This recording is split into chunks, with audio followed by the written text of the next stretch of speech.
এই তো ব্যক্তিরা কিভাবে বুঝতে পারে যে সে মারা গিয়েছে? একজন মৃত ব্যক্তি কিন্তু প্রথমেই বুঝতে পারে না যে সে মারা গিয়েছে। মৃত ব্যক্তির মৃত্যুর পর সর্বপ্রথম যে আওয়াজটি শুনতে পায় তা হলো ইন্না লিল্লাহি ওয়া ইন্না ইলাইহি রাজিউন।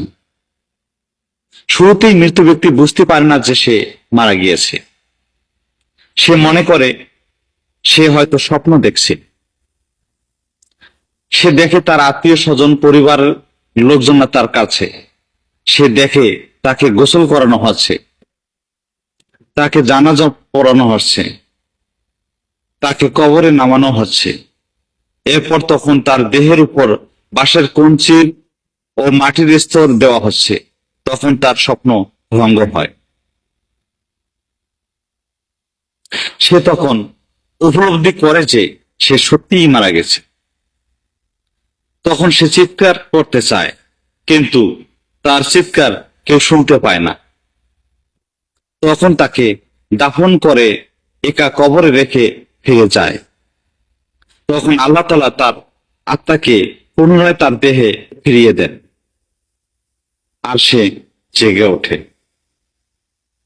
প্রথমে সে খুশি হয় এবং কৃতজ্ঞতা জানায় যে মহান প্রভু তাকে যা দেখিয়েছিলেন তা একমাত্র একটি দুঃস্বপ্ন ছিল, আর এখন সে কেবল ঘুম থেকে জেগে উঠেছে। এরপর সে তার শরীর স্পর্শ করে, দেখতে পায় সে একটি কাপড়ে মোড়ানো রয়েছে। সে অবাক হয়ে প্রশ্ন করে, আমার জামা কাপড় কোথায়? তারপর সে বলতে থাকে, আমি কোথায় আছি? এই জায়গাটি কোথায়? গা থেকে দুর্গন্ধ বের হচ্ছে।